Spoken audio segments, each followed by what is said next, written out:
A palavra citologia vem do grego kitos, que significa célula, e logos, que significa estudo. A citologia é, então, a área da biologia que estuda células. E esse estudo, pessoal, só foi possível após a descoberta do microscópio. A célula é definida como uma unidade morfológica e fisiológica ou funcional dos seres vivos. No nosso corpo, por exemplo, nós temos trilhões de células, cerca de 75 trilhões de células, e cada uma delas é uma unidade funcional. Cada uma delas é uma estrutura funcional capaz de desempenhar diversas funções aí que ajudam no nosso corpo. Imaginem um ser unicelular.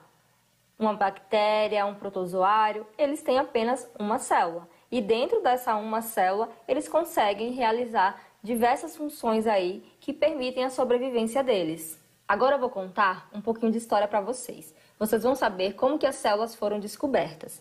O primeiro a conseguir enxergar uma célula, a conseguir enxergar um organismo vivo, foi o holandês Leeuwenhoek. Ele era um comerciante de tecidos que utilizava lentes, utilizava ali um microscópio bem rudimentar, feito por ele, um microscópio bem simples, para observar a qualidade dos seus tecidos. E nessas observações, ele conseguiu ver um micro-organismo. Olhem aqui, pessoal. Era com esse microscópio que ele observava a qualidade dos seus tecidos, que ele observava lá os fiozinhos dos seus tecidos. E foi com esse microscópio bem simples, como vocês podem ver, né? Utilizava aí apenas uma lente simples e pequena, era um microscópio bem rudimentar, mas foi com esse microscópio que ele observou o primeiro micro-organismo. Ele não falou, ele chamou de micróbio na época, né? Mas não falou sobre células ainda.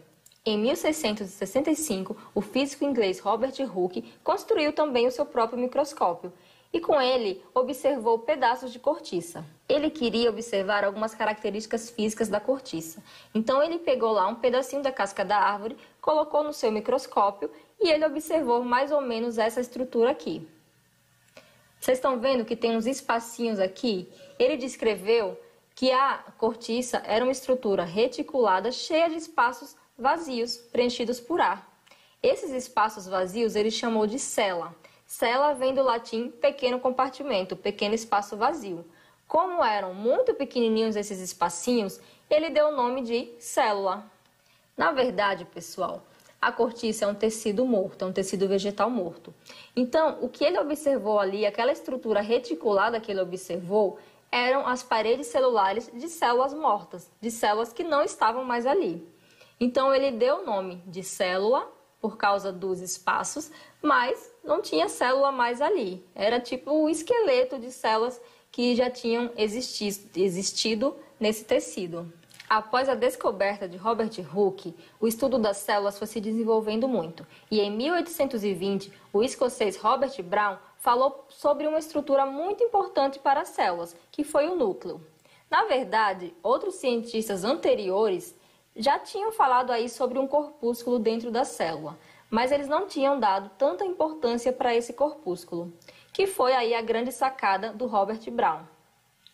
Então ele observou essa estrutura aí dentro da célula, esse corpúsculo, e ele deu o nome de núcleo, que vem do grego nux, que significa semente. E aí ele falou que essa estrutura, esse corpúsculo, era muito importante aí para a célula, né? Hoje a gente sabe que o núcleo é a estrutura que comanda o metabolismo das células. Outro passo importante aí na história das células foi a formulação da teoria celular. De acordo com essa teoria, todos os seres vivos possuem células, todos os seres vivos são formados por células. E essas células sempre vêm de outra pré-existente. Calma aí, professora, mas tem um ser que é acelular, que ele não é formado por célula. Esse ser é o vírus. Realmente, os vírus eles não possuem células. Por isso que eles não são caracterizados, não são considerados como seres vivos por alguns autores, de acordo com a teoria celular. Essa teoria foi formulada por dois pesquisadores de maneira independente, meio que um completou a teoria do outro. O Matthias Schleiden, lá em 1838, ele falou que todos os vegetais são constituídos por células. Ele era um botânico, né? Ele estudava aí as plantas e ele percebeu que todas as plantas eram formadas por células. Já o Theodor Schwann falou que todos os animais eram constituídos por células. Então, eles juntaram aí as duas teorias, né? E gerou-se a primeira teoria celular, que falava que todos os seres vivos são constituídos por células. Quando eu falo em célula, o que vem na mente de vocês? Vocês devem imaginar aquela estrutura redondinha, com a membrana, o citoplasma, o núcleo no centro. É essa visão que é realmente mais utilizada aí desde os livros de ciências até os livros de biologia também. Mas vocês vão ver que nem toda célula é desse jeito. Tem célula a gente vai ver vários formatos, né? Tem célula que é estrelada, tem célula que é realmente mais redondinha, tem célula que é mais alongada. E quanto à organização estrutural, as células podem ser divididas em células procarióticas e células eucarióticas. Acompanhem aqui nesse slide as diferenças estruturais de uma célula procariótica e de uma célula eucariótica. Olhem aqui então as diferenças entre uma célula eucariótica e uma célula procariótica. Na célula eucariótica, essa aqui que vocês estão vendo, vocês podem observar que ela tem muito mais coisas, né? A estrutura dela é muito mais complexa do que uma célula procariótica. A célula procariótica, ela é mais simples. Ela tem menos coisas aí do que a célula eucariótica tem. A principal diferença entre esses dois tipos celulares, entre essas duas células, é que na célula eucariótica tem uma membrana, tem um envoltório nuclear envolvendo o núcleo, que é chamado de carioteca. Olhem aqui. Então, a carioteca, ela individualiza o núcleo, ela separa lá o núcleo do citoplasma. E dentro desse núcleo de uma célula eucariótica, a gente vai ter o material genético, vai ter lá o DNA.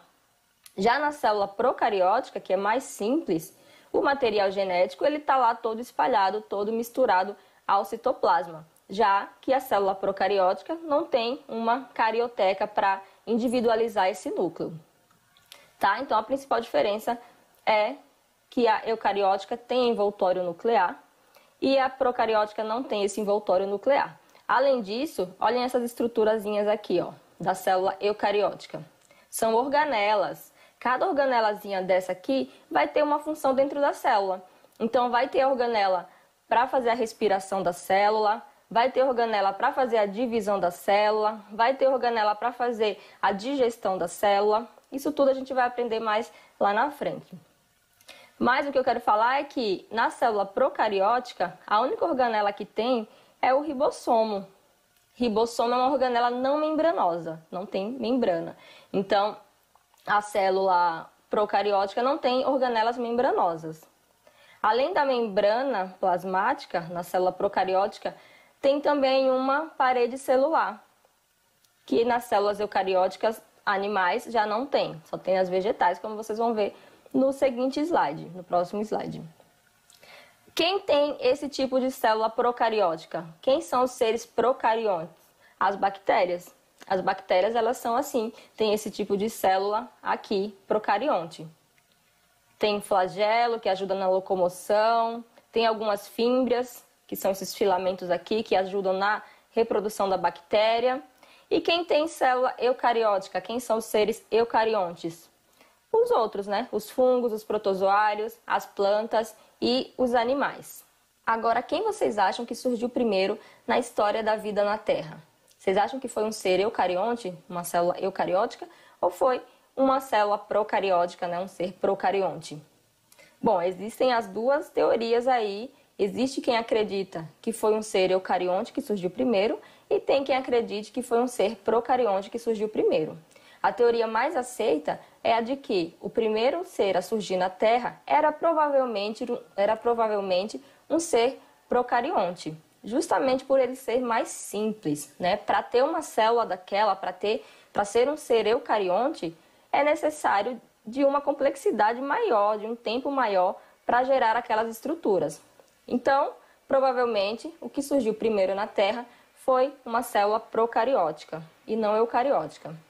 Agora a gente vai ver as diferenças entre células eucarióticas animais e células eucarióticas vegetais. Essa aqui é uma célula eucariótica animal, como eu já expliquei para vocês naquele outro slide lá, né? Ela tem a membrana plasmática, o citoplasma com algumas organelas e o núcleo individualizado pela carioteca. Aqui está o nome carioteca, estão vendo? Nenhuma novidade, né? Aqui, vamos para a célula vegetal agora. Bom, essa é uma célula vegetal. Além da membrana, citoplasma e núcleo, como na animal, a célula vegetal eucariótica também vai ter uma parede celular. Essa estrutura aqui, mais acima da membrana. Células de bactérias, células de procarióticas, também têm parede celular.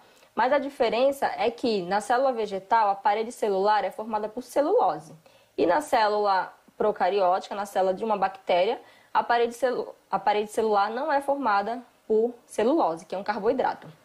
Quanto à animal e a vegetal, né, além dessa principal diferença aqui da parede celular, tem algumas organelas que estão presentes lá na célula vegetal e não estão na célula animal, como os cloroplastos.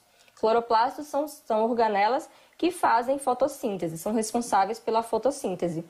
Então, célula eucariótica vegetal tem cloroplasto e a animal não tem.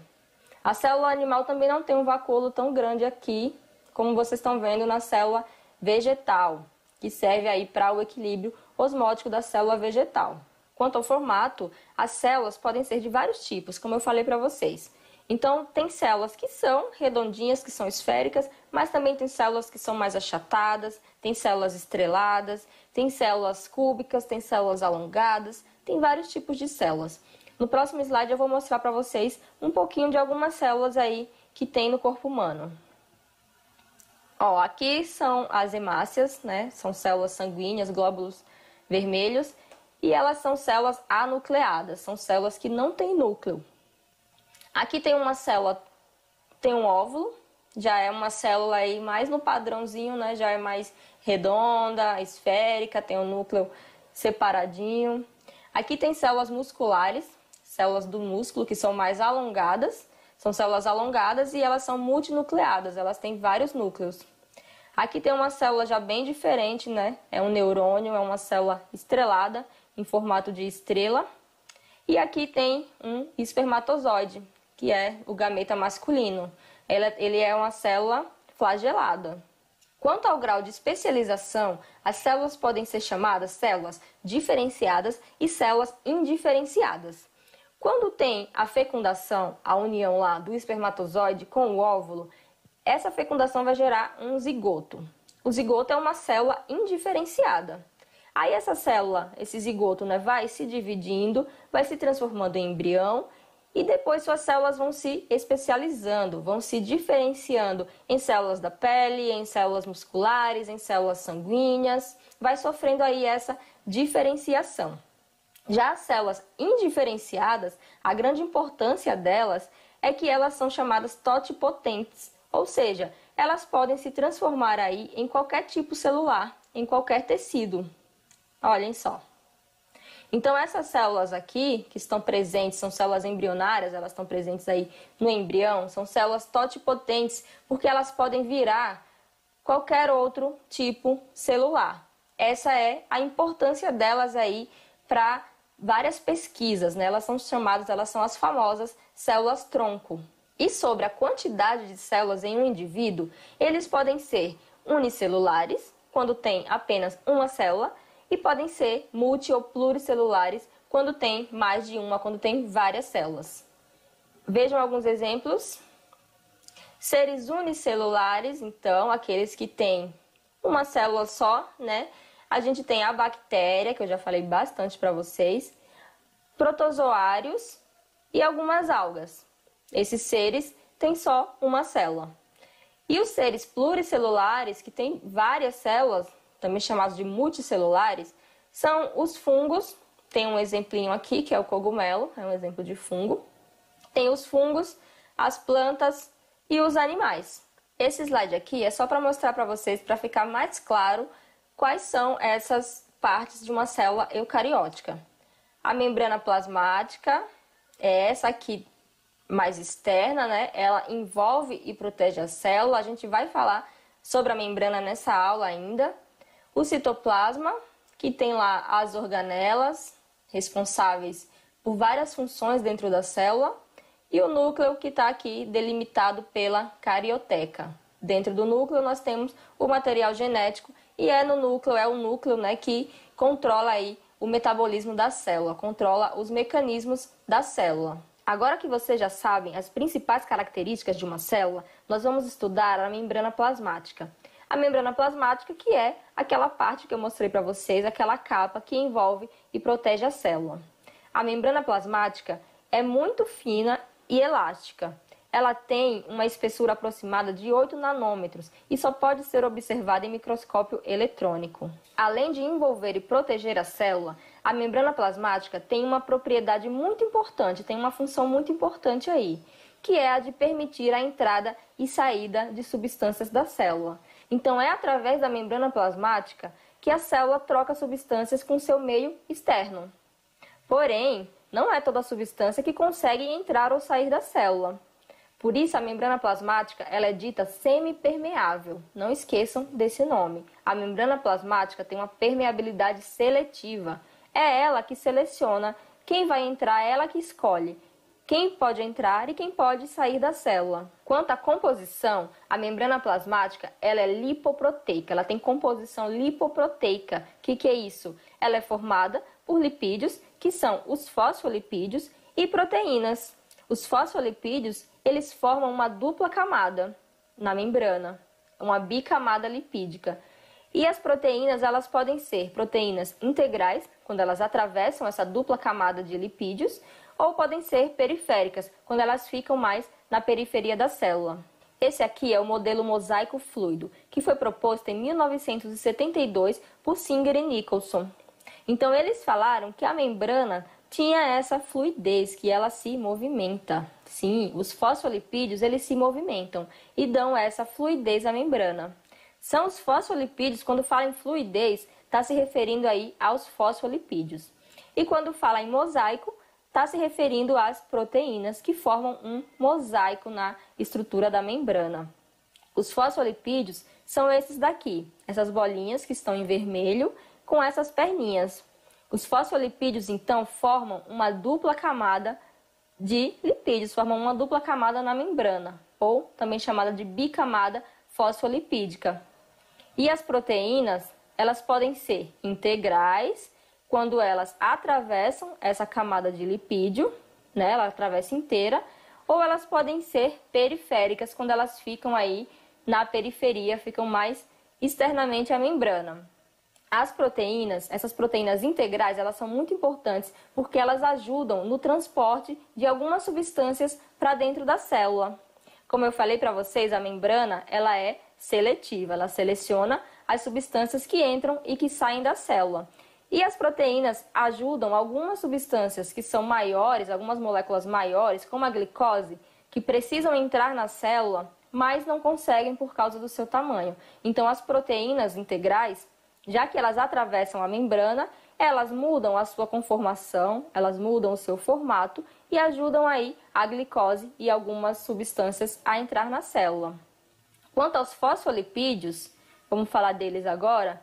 Os fosfolipídios são moléculas chamadas anfipáticas. O que significa isso? Eles têm uma parte hidrofílica e têm uma parte hidrofóbica. Hidrofílicas são aquela parte lá da molécula que gosta da água, digamos assim. E a parte hidrofóbica não gosta da água. Observando aqui os fosfolipídios, que parte você acha que é hidrofílica e que parte é hidrofóbica? Gente, a membrana precisa interagir com a água, né? A membrana ela precisa de água, ela precisa estar sempre em contato ali com a água. Então, a parte hidrofílica dos fosfolipídios é essa parte aqui em vermelhinho, essa parte que é formada pelo fosfato, que está externo. Essa e essa aqui de baixo também, né? Para vocês visualizarem melhor, digamos que aqui seja o meio extracelular, essa parte de cima, é o meio de fora da célula, e essa parte aqui de dentro é o meio intracelular, é o meio dentro da célula. Então, as substâncias vão estar aqui fora e entrar na célula através da membrana plasmática, ou o contrário, né? Ou elas vão estar dentro da célula e vão sair aqui através da membrana plasmática, ok? Então, voltando aos fosfolipídios lá, Eles têm essa parte aqui, formada por fosfato, que é hidrofílica, e tem a parte hidrofóbica que fica lá para dentro, se comunicando com a outra camada deles mesmos. Ué, professora, mas você falou que a membrana plasmática é formada por lipídios e proteínas, que tem uma composição lipoproteica. Então, o que são essas bolinhas verdes aí, perto dos lipídios, perto das proteínas? Sim, pessoal, as membranas plasmáticas são formadas basicamente por lipídios e proteínas. Mas as células animais, além de lipídios e proteínas, têm também carboidratos. Tem também essa estrutura chamada de glicocálix. Essa estrutura, quando está perto lá dos lipídios, quando está associada a lipídios, é chamada de glicolipídio. E quando ela está interagindo lá com as proteínas, ela é chamada de glicoproteína. Ah, tá, professora, entendi. Mas o que esse carboidrato faz? Qual que é a importância desse glicocálix para a célula? Bom, gente, o glicocálix, ele forma tipo uma capa. Ele forma uma rede de proteção aí depois da membrana. Então, ele faz essa rede de proteção para a célula. E essa rede retém também alguns nutrientes que são importantes para a célula. Outra importância dele é que ele faz o reconhecimento celular.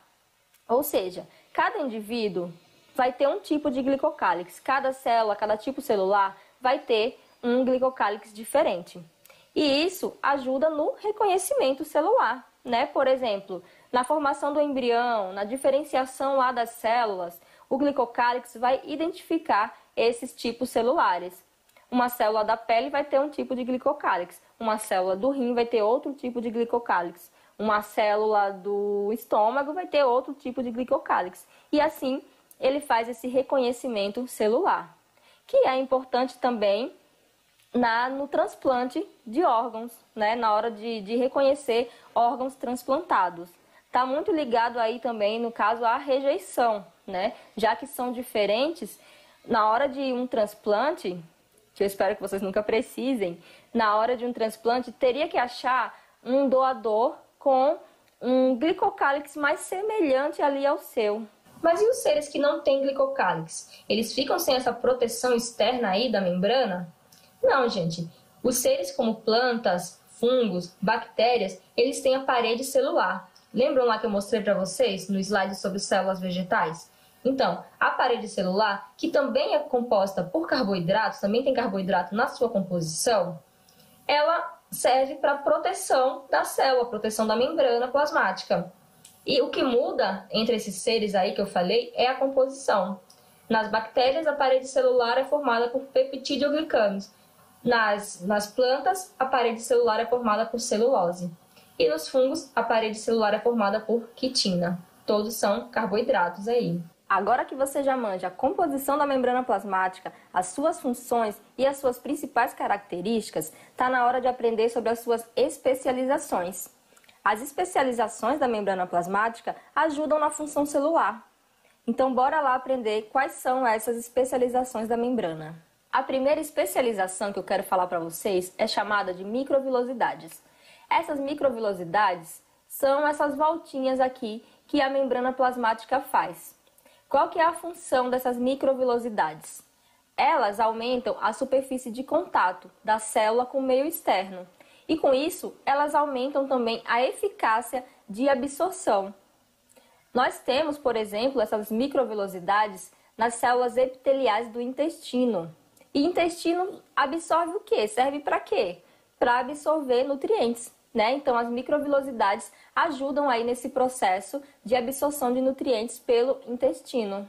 Outra especialização da membrana plasmática que eu vou falar para vocês é a junção aderente.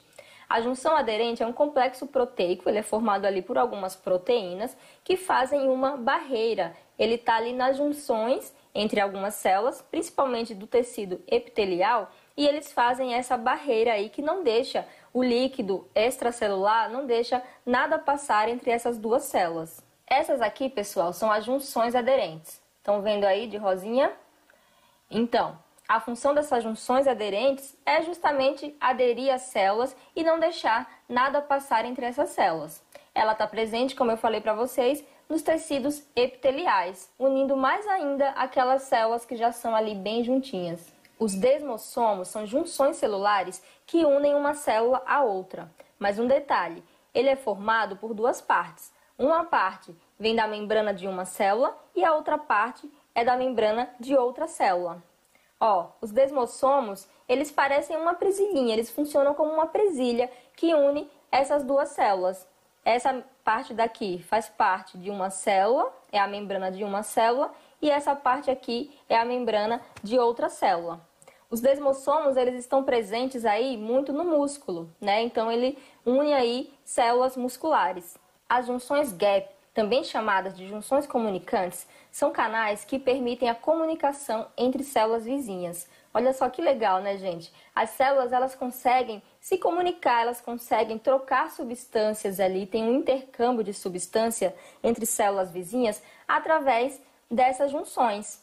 A gap, né, a junção comunicante, ela faz como se fosse uma ponte entre os citoplasmas de duas células vizinhas. E assim, essas duas células conseguem trocar essas substâncias aí. Essas junções, elas estão presentes nas células animais. As células vegetais têm outra função, têm outra junção que serve para essa mesma função aí da gap. A estrutura que faz essa comunicação entre células vegetais é chamada de plasmodesmo. A célula vegetal tem a parede celular rígida, né? Então ela precisa de verdadeiras pontes entre um citoplasma e outro. E assim elas conseguem aí esse intercâmbio de substâncias, essa troca de substâncias entre uma célula vegetal e outra. E as interdigitações, pessoal, são projeções da membrana plasmática que aumentam a aderência e aumentam a superfície de contato entre células vizinhas. Aqui tem uma célula, aqui embaixo, aqui em cima tem outra célula. E a membrana plasmática vai fazendo invaginações, evaginações e as células vão se entrelaçando, o que aumenta, claro, a superfície de contato aí entre essas duas células vizinhas. Agora vamos ver se você entendeu tudo? Chegou a hora do exercício. Mas antes, para não correr o risco de vocês errarem nenhuma questão, vamos relembrar, eu vou fazer uma revisão bem rapidinha aqui para vocês relembrarem o que foi dito nessa aula. Bom, começamos falando sobre a citologia. O que é a citologia? Né? É a área da biologia que estuda a célula. A célula, ela foi descoberta por Robert Hooke. Ele observou lá, pegou um pedaço de cortiça, colocou no microscópio, observou espacinhos e esses espacinhos ele chamou de célula. Antes dele, o Leeuwenhoek observou um micro-organismo, que já é um ser vivo, né? Esse estudo dos seres vivos, esse estudo da célula, só foi possível após o microscópio. Depois de Hooke, Robert Brown descobriu o núcleo. Ele falou como que o núcleo era importante para as células, como que ele é fundamental para as células. E depois gerou-se a teoria celular, que dizia que todos os seres vivos são formados por célula. Essa teoria foi proposta por Schleiden e Schwann. Quanto à estrutura das células, elas podem ser células procarióticas ou células eucarióticas. As células procarióticas são aquelas que não há carioteca, que não há envoltório nuclear, não há uma divisão, uma individualização ali do núcleo. Quem tem esse tipo de célula são as bactérias. Já as células eucarióticas, presentes aí em todos os outros seres vivos, né, que não são do reino Monera, então as plantas, os animais, os fungos, os protozoários, têm células eucarióticas, são seres eucariontes. E aí eles já têm essa carioteca separando aí o núcleo do citoplasma, individualizando o conteúdo do núcleo, que é o material genético. As células eucarióticas, elas podem ainda ser animal ou vegetal. E aí tem algumas diferenças estruturais, principalmente a presença de parede celular que tem nas células vegetais. Quanto ao formato, as células podem ser esféricas, que são arredondadas, né? Podem ser esféricas, podem ser estreladas, podem ser alongadas. Tem vários formatos, tem vários tipos de células. E os seres podem ainda ser unicelulares, quando eles têm apenas uma célula, ou pluricelulares, quando eles têm várias células. E aí a gente falou um pouco sobre as partes das células. As células têm, as células eucarióticas, né? Tem lá a membrana, o citoplasma e o núcleo separadozinho. E a gente começou a falar sobre a membrana plasmática. A Mas antes falamos também sobre as células totipotentes, aquelas células indiferenciadas que têm a capacidade de se transformar em qualquer tipo celular, em qualquer tecido. E voltando para a membrana, né, a gente falou muito sobre a membrana plasmática nessa aula. Ela é formada, ela tem uma composição lipoproteica, ou seja, ela é formada por lipídios, que são os fosfolipídios, e as proteínas, que podem ser proteínas integrais, quando atravessam toda a membrana, e proteínas periféricas, quando elas ficam mais na periferia da célula, na periferia da membrana. Outra substância que pode ter aí também na membrana plasmática, né, principalmente na membrana plasmática dos animais, é o glicocálix, que é um carboidrato que faz o reconhecimento celular e cria uma rede de nutrientes ali, ajudando a célula. Além da composição, falamos também sobre as funções da membrana plasmática. A membrana plasmática ela envolve e protege a célula. E além disso, ela tem a função de selecionar as substâncias que entram e que saem da célula. Mas elas deixam todo mundo entrar?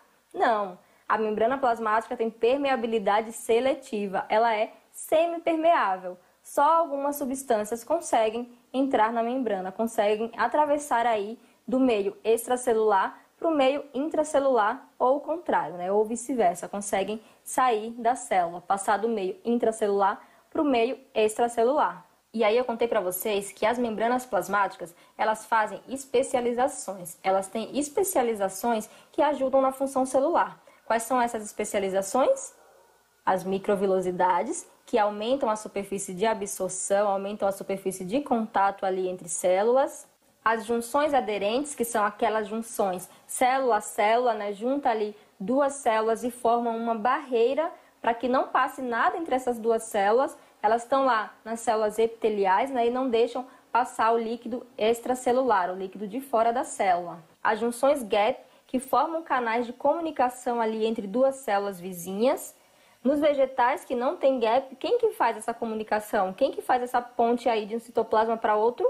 Os plasmodesmos. Outra especialização da membrana que eu falei para vocês é chamada de desmossomos. Os desmossomos são junções celulares. Ele pega parte ali da membrana de uma célula, parte da membrana de outra célula e une essas duas células ali, como se ele fosse uma presilha, um prendedor.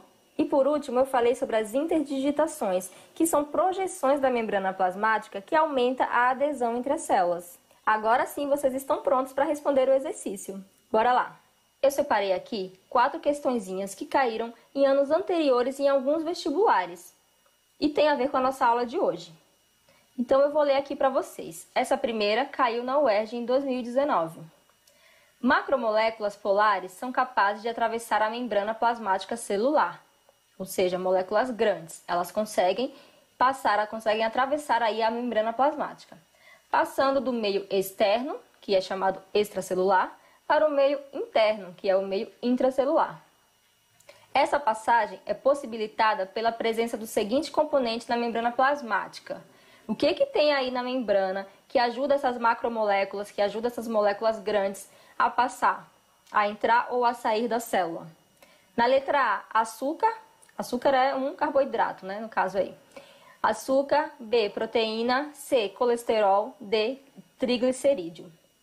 Bom, a letra D, o triglicerídeo, eu nem falei nessa aula, né? Então já vamos descartar aí, porque nesse momento ela não tem a ver aí com membrana plasmática. Na letra C, o colesterol, até tem colesterol nas células de animais, na membrana plasmática lá de animais. Mas ele não tem essa função de ajudar macromoléculas a entrar na célula. Ele ajuda aí, no caso, a manter a estabilidade térmica. Então, descartamos a letra C também. Na letra A, carboidrato, vocês sabem que tem carboidrato na célula, né? É o glicocálix, mas ele não ajuda as substâncias, as macromoléculas a entrarem na célula. Quem ajuda é a proteína. As proteínas integrais de membrana, que eu mostrei lá para vocês, quando tem uma molécula que não consegue ultrapassar a membrana plasmática por difusão, ela não consegue entrar assim naturalmente na célula, a proteína integral, ela ajuda, ela muda a sua conformação, ela vai se modificando, abrindo canais para que essa substância consiga entrar na célula. Então, a resposta correta aí É a letra B, proteína. Essa questão é do Enem, caiu lá em 2014. Na década de 1990, as células do cordão umbilical de recém-nascidos humanos começaram a ser guardadas por criopreservação. Criopreservação é um processo de preservação aí por baixas temperaturas, uma vez que apresentam alto potencial terapêutico em consequência de suas características peculiares. Então, está falando de células do cordão umbilical que foram guardadas por criopreservação e essas células têm algumas peculiaridades. O poder terapêutico dessas células baseia-se em sua capacidade de: letra A, multiplicação lenta, B, comunicação entre células, C, adesão a diferentes tecidos, D, diferenciação em células especializadas e E, reconhecimento de células semelhantes. Está falando aí, pessoal, nessa questão, sobre células embrionárias, sobre aquelas células totipotentes que têm a capacidade de se transformar em qualquer tipo celular, em qualquer tecido. Então, qual que vocês acham que é a alternativa? É a letra D, né? Diferenciação em células especializadas. Por isso que elas têm esse poder terapêutico aí. E são também chamadas, né, de células tronco. Próxima questão aí da PUC de Rio Grande do Sul. A chamada estrutura procariótica apresentada pelas bactérias nos indica que estes seres vivos são: as bactérias são seres procariontes. Eles têm aquela célula procariótica que eu mostrei lá para vocês no início da aula. Vocês têm que lembrar, então, a diferença entre uma célula procariótica e uma célula eucariótica. Mas vamos lá para a questão. Então, a chamada estrutura procariótica apresentada pelas bactérias nos indica que estes seres vivos são: letra A, destituídos de membrana plasmática. Vocês acham que a bactéria não tem membrana? Falso, pessoal.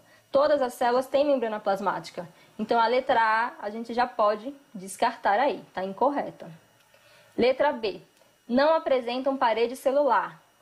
As bactérias, elas têm sim parede celular. Elas têm a parede celular formada por peptídeo-glicanos. É diferente aí da parede celular das células vegetais, mas elas têm sim, elas apresentam essa parede celular. Letra C, dotados de organelas membranosas. Será que bactéria tem organela com membrana? Também não. As bactérias, a única organela que está presente aí no corpo das bactérias são os ribossomos. E os ribossomos não têm membrana. As outras organelas membranosas, lá como a mitocôndria, não está presente nas bactérias. Letra D, constituídos por parasitas obrigatórios. Parasitas obrigatórios são os vírus. Vocês acham que as bactérias são constituídas por vírus? Também está incorreta, então só pode ser aí a letra E, desprovidos de membrana nuclear.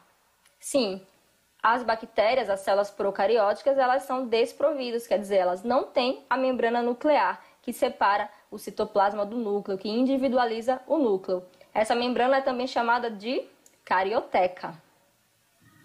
A alternativa correta é então aí a letra E, desprovidos de membrana nuclear. Mais uma.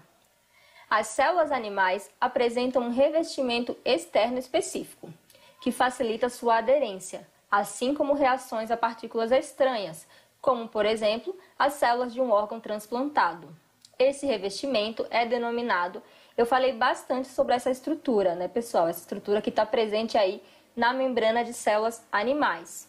Vamos ver as alternativas. Letra A, membrana celulósica. Não, membrana celulósica seria aí a parede celular, que não está presente nas células animais. Então, já podemos descartar a letra A.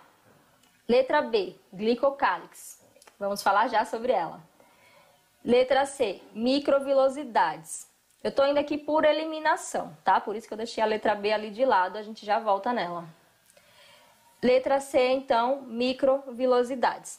Microvilosidades tem alguma coisa a ver com reconhecimento de células, com reação a partículas estranhas, com órgãos transplantados? Não, né, gente? As microvilosidades, elas são especializações da membrana que servem para aumentar a superfície de contato e a absorção. Então, descartada a letra C também. Letra D, interdigitações. As interdigitações também aumentam aí a adesão entre as células. Também são outra especialização da membrana que aumentam essa adesão entre células vizinhas. Letra E, desmossomos. Também não faz reconhecimento de órgão transplantado, reconhecimento celular, também não cria essa rede aí de proteção. Os desmossomos, eles são especializações da membrana que servem para, são junções, né? Aquelas presilhas ali que eu mostrei para vocês. São junções celulares que unem uma célula à outra. Então, a letra B é a resposta correta, né? O glicocálix, eu mostrei lá para vocês, eu falei que ele é um carboidrato que está unido lá ou à proteína ou ao fosfolipídio da membrana. E ele atua fazendo essa rede de proteção, rede de nutrientes e principalmente o reconhecimento celular, inclusive para os órgãos transplantados. Então a resposta correta é a letra B, glicocálix. Lembrando que ele também é chamado de glicocálice. Caso vocês vejam aí com esse nome, lembrem que é a mesma coisa. E a última das questõezinhas que eu separei para vocês também é da Unirio. As células da mucosa intestinal aumentam sua superfície de absorção através de uma especialização de sua membrana, denominada... Bom, eu falei para vocês que as células do intestino, a membrana das células do intestino, tem essa especialização que aumentam aí a absorção de nutrientes para o intestino delgado. Qual que é o nome dessas estruturas? Eu acabei de falar para vocês na questão anterior sobre especializações da membrana, né? Vamos ver. Letra A, nexos. Letra B, tonofilamentos. Letra C, desmossomos. Letra D, microvilosidades. Ou letra E, pseudópodos. Eu acho que essa daí tá mais fácil, hein? A resposta certa, pessoal, é a letra D, microvilosidades. As microvilosidades são aquelas voltinhas lá que a membrana plasmática faz, a especialização da membrana plasmática que permite uma maior absorção com o meio externo, uma maior absorção de nutrientes, no caso aí do intestino. Essa foi a videoaula de hoje, a aula sobre introdução à citologia. Citologia é um conteúdo bem extenso, né? Eu consegui falar para vocês sobre o histórico de como que as células foram descobertas, sobre a estrutura das células, o formato, as partes da célula, mas tem alguns conteúdos que vocês ainda vão ver em aulas posteriores. Vocês vão ver em outras videoaulas, como o citoplasma e o núcleo das células.